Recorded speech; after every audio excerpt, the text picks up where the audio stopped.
Hello. Mr. Pete, Mr. Lee are in the room to tell you about a new Epiphone guitar called the Shinichi Ubukata signature model. Konnichiwa. I must admit, I'm not super familiar with me neither. what happens over in Japan with regards to rock music and all that kind of stuff, but these guitars are cool. They're and as a result, super cool. Yeah, as a result of that, we did do a little bit of a journey around. So this guy, Shinichi Ubukata, been playing on the Japanese rock scene for a long time. There's a couple of bands that Epiphone mentioned here in the blurb. El Garden, which sounded, we had to listen to a couple of tracks, pretty straight up kind of rock and roll band, pretty cool.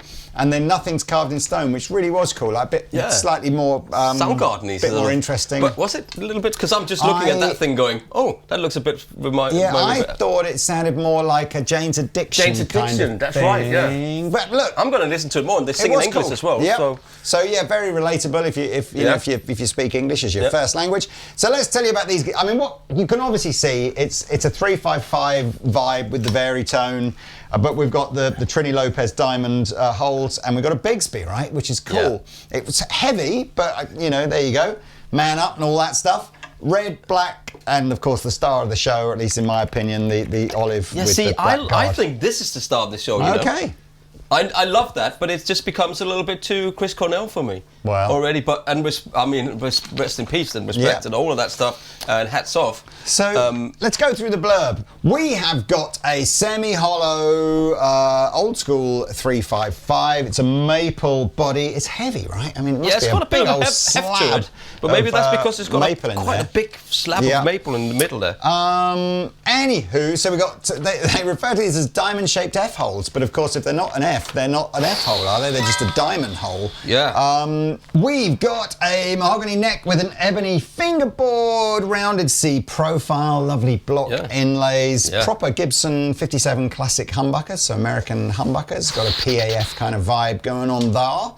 The Veritone rotary switch, which actually I can tell you scientifically what it does, but all you need to know is it sounds great on position 1 and gets progressively worse as you go up through the settings. Yeah.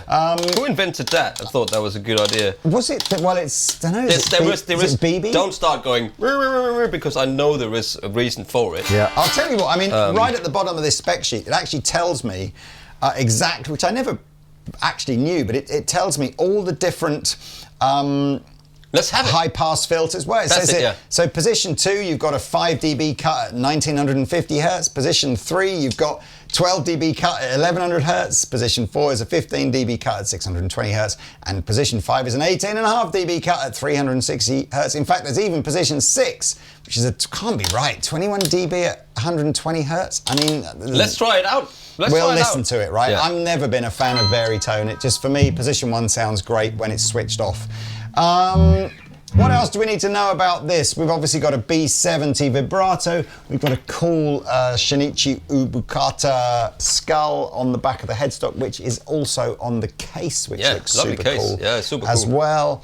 Scarf joint and looks all we really need to do now is hear it, Mr. Pete. Grover tuners. I mean, you know what? I think it looks fantastic. It's the two mixes of two guitars that I really like. I totally agree. With the diamond and it's the 355. It's probably the one I would go for. I had a 335, but I think next time. I think there's a bit of misconception there. For me, the 355 is like you've got a Les Paul Stand and a Les Paul Custom. Yeah. You've got a 335 and a 355. So it's like a blinged up 335. There was 345 as well. Wasn't that where the Veritone first appeared? Was it? Oh, God, somebody will tell us. I know. Don't you remember? Knowledge. Why haven't you read what you... Because we don't know. We just saw these and thought they were super cool. I love it when artists kind of put different elements from similar guitars together and make something kind of new and cool. Yeah, so let's hear it. Let's see. You going clean or dirty? I'm going clean first because I know he's probably is. I mean, I don't know him very well, so sorry about that. But it sounds like a bit of rocky. Right, bridge first. Sorry, neck first. Say that again. It's very classic down here. That's what he said. 3-way selector switch. Volume. 2 volumes and 2 tones, super simple. Neck.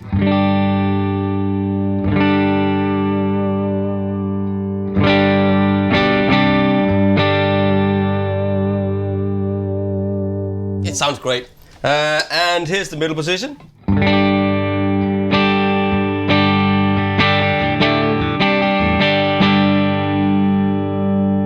Does it sound semi-hollow? Yes.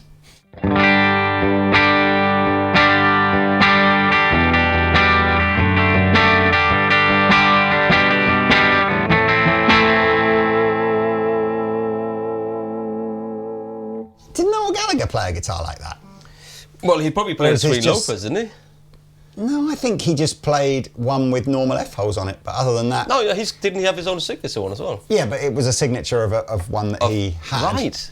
Yeah, maybe. I mean, I love the look of this. This is one of my favourite looking guitars. And I love that it's these instead of the F-holes. But, but should we just do some gain? I mean, no, hang on. Before we do that, let's try this veritone. Veritone, yes. It's veritone. It's got veritone veins. That's one. That's two. Okay. Still sounds okay. That's a bit of the old... it's a bit green.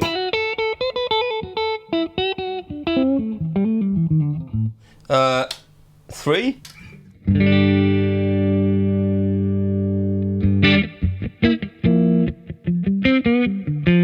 Hello? It's very funky. It's very hello. Okay, it's telephone. It's very exactly hello, what it's doing. It sounds a bit like a telephone. It's exactly doing that.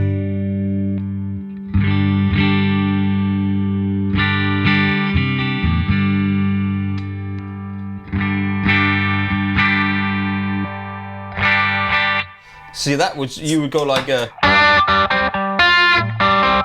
No. Well, no. I mean, you could, but it just sounds crap. Yeah. That's proper telephone. Who's using that? I don't know.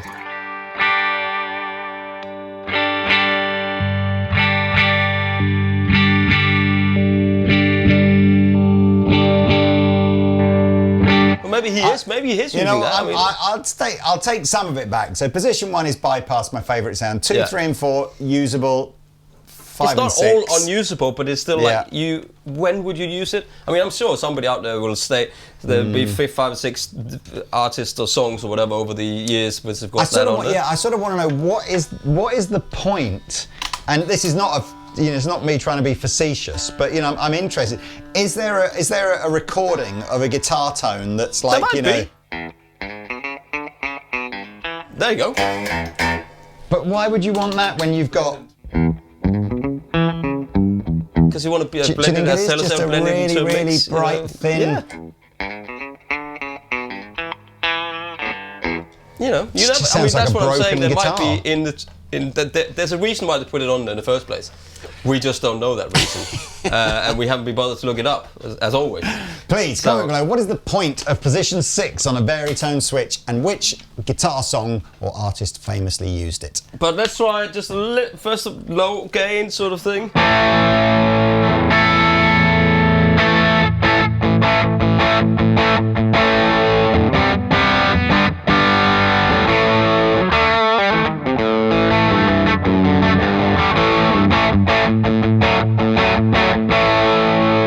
I mean, it sounds great. Yeah, it sounds super cool. Can you go higher gain? But see, you say higher gain.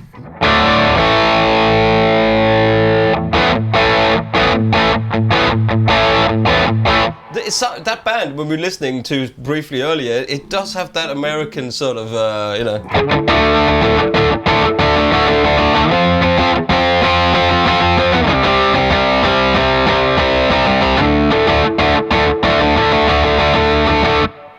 I liked it. As I say, I genuinely.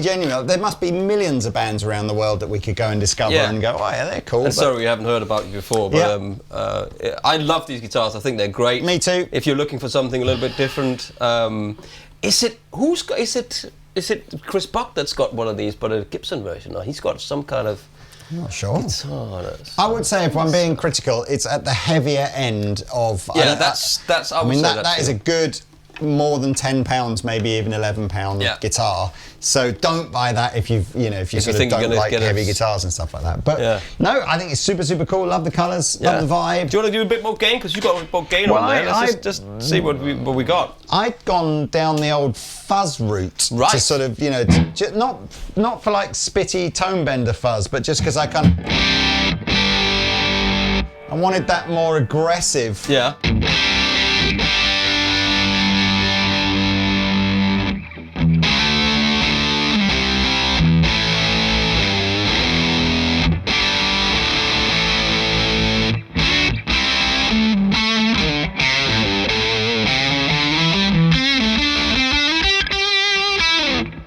And then, I mean, even with the... So I don't know if I used this at the beginning.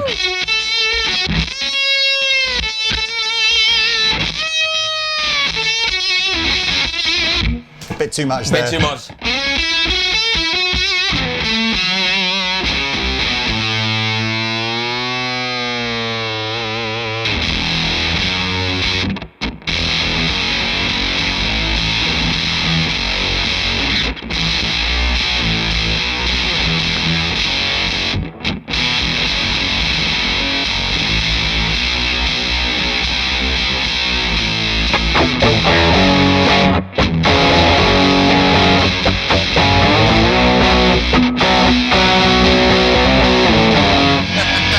I don't even know what I'm playing this, but this that was cool. Inspired I like that. a dirty riff that probably wasn't terribly Shinichi Ubukata But either. hey, you can play blues on these as well, man. It's a good old bluesy guitar. Yeah, it's okay. just as well for this channel.